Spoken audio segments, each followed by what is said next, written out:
Apollo 11 ये एक ऐसा मिशन था जिसके जरिए इंसान ने चांद पर पहला कदम रखा।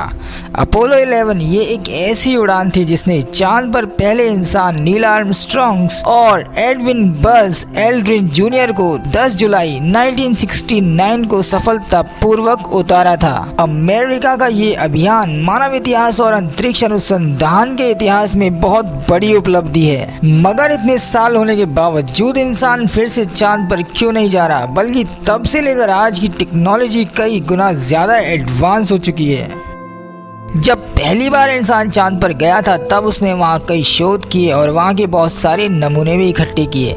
फिर भी हम चंद्रमा के कुछ रहस्यों से आज भी काफी अनजान हैं, या यूं कहें कि नासा हमसे बहुत सी बातें छुपा रहा है। तो दोस्तों, आज के इस वीडियो में जानेंगे चांद के बारे में कुछ अद्भुत रहस्य यानी amazing facts about the moon. और मेरा नाम है सुमित और आप देख रहे हैं the Tech Fact YouTube channel, a unique channel of technology and science. अगर चैनल पर नए हैं तो चैनल को सब्सक्राइब जरूर कीजिए और बेल आइकन को प्रेस करना ना भूलें। वीडियो को लाइक और शेयर करना ना भूलें।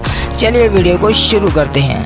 चलिए जानते हैं चंद्रमा की उत्पत्ति के सिद्धांत, principles of the origin of the moon. वैसे तो चांद की उत्पत्ति कैसे हुई ये पूरी तरह से सिद्ध नहीं हो पाया। इनमें चंद्रमा की उत्पत्ति के सिद्धांत कई वैज्ञानिकों ने अलग अलग रखे हैं, पर उनमें से कुछ सिद्धांतों को ज्यादा सही माना जाता है। उनमें से पहला सिद्धांत ये है कि चंद्रमा और पृथ्वी की उत्पत्ति साथ साथ हुई है और चंद्रमा प्राकृतिक रूप से हमारा एक मुख्य उपग्रह है। मगर दोस्तों, ये सिद्धांत यहाँ गलत साबित होता है, क्योंकि पृथ्वी और चंद्रमा का निर्माण साथ साथ हुआ तो की संरचना अलग अलग क्यों है। यानी चांद अलग तत्वों से बना है और पृथ्वी अलग तत्वों से बनी है। और एक चौंका देने वाली बात यह है कि चांद की उम्र पृथ्वी की उम्र से ज्यादा है, इसलिए ये सिद्धांत कई मामलों में सही साबित नहीं होता है। एक और सिद्धांत ये है कि चंद्रमा की उत्पत्ति हमारे सौर मंडल निर्माण के शुरुआती समय में हुई, जब पृथ्वी से एक दूसरा ग्रह टकराया।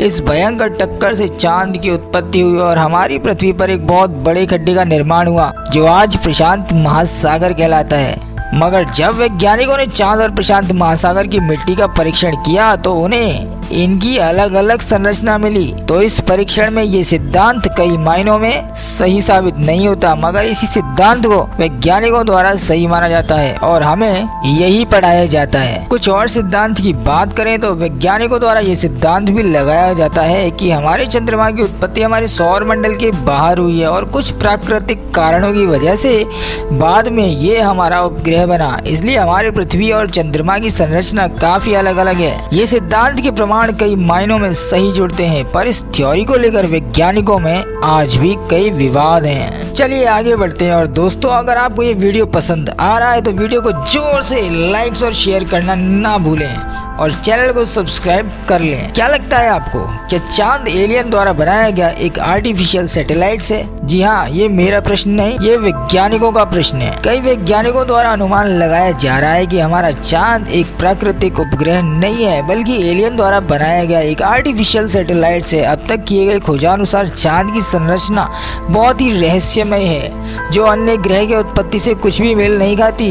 कई खोजों द्वारा और प्रयोगों द्वारा वैज्ञानिक दावा करते हैं कि हमारा चांद अंदर से पूरा खोखला है और ऊपर की सतह कई धातु और खनिजों से बनी हुई है। अपोलो मिशन की स्टडी में चांद को बड़ी गहराई से जानने का प्रयास किया गया और पाया कि चंद्रमा पर ऐसे तत्व हैं जो प्राकृतिक रूप से नहीं पाए जाते। जैसे चांद की चट्टानों पर शुद्ध टाइटेनियम मिलता है, जो उच्च तापमान सहने योग्य और एक कठोर धातु होती है। और भी बहुत से खनिज मिले जो एक चौंका देने वाली बातें हैं। अपोलो 14 के अंतरिक्ष यात्री डॉक्टर एडगर मिशेल का दावा है कि चांद की सतह पर भारी मात्रा में धातु और खनिजें हैं, और जबकि अंदर से यह खोखला है। इस बात का पक्का सबूत तब मिला जब नवंबर 1969 के दौरान चंद्रमा पर ल्यूनर मॉड्यूल की टक्कर करवाई गई। जब ये टक्कर हुई तो उसका असर लगभग 25 मील तक हुआ। चंद्रमा पर लगाए गए उपकरणों ने चंद्रमा की टक्कर को प्रतिध्वनित किया, जैसे कि अंदर से खोखला या एक घंटे के जैसा हो। घंटा बजाने के बाद जैसा कंपन होता है वैसा ही कंपन चांद पर लगभग 3 घंटे 20 मिनट तक हुआ था। इसके बाद भी चांद पर इस तरह के प्रयोग किए गए और इन प्रयोगों के नतीजे वही निकले जो पहले वाले थे। इससे अनुमान लगाया जाता है कि चंद्रमा एक खोखले धातु के गोले की तरह है, जिसकी सतह धूल से ढकी हुई है और नासा का यह मानना है कि चंद्रमा की सतह से लगभग 2 से 3 मील की गहराई तक धातु की परत है और वहाँ का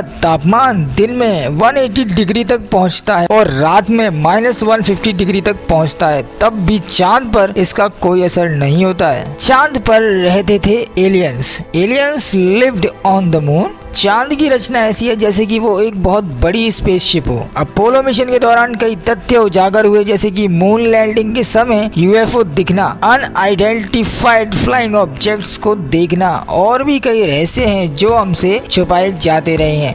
चांद पृथ्वी के इर्द गिर्द घूमता है, पर हमें चांद का एक ही हिस्सा दिखाई देता है और चांद का दूसरा हिस्सा आज तक हमें पृथ्वी से दिखाई नहीं देता, जिसे हम चांद की डार्क साइड कहते हैं। और माना जाता है कि चांद के डार्क साइड में ही एलियन सभ्यता बसती है और वहाँ बहुत बड़ा एलियन बेस है जो हमारे पृथ्वी पर नजर रखे हुए है। दोस्तों, कुछ तो बात है, 1969 के बाद चांद पर आज तक कोई मिशन ही नहीं हुआ। माना जाता है कि चांद पर एक उच्च परिवासियों का एक एलियन बेस है, जिसकी डर की वजह से इतने सालों के बाद भी और इतना नजदीकी ग्रह होने के बावजूद भी फिर से इंसान मून पर नहीं गया। कुछ तो है चांद पर जो हमसे छुपाया जा रहा है। तो क्या चंद्रमा का रहस्य और चंद्रमा के निर्माण का रहस्य एक रहस्य ही रहेगा, मिस्ट्री ही रहेगी, या फिर आने वाले समय में इंसान फिर से चंद्रमा पर जाकर चंद्रमा की उत्पत्ति और रहस्यों की खोज कर सकेगा? तो दोस्तों, ये था आज का एपिसोड। आशा है आपको पसंद आया होगा। इसी तरह के और भी मजेदार एपिसोड देखने के लिए आप इस चैनल को सब्सक्राइब करना ना भूलें। और हाँ, वीडियो अगर पसंद आए तो इसे लाइक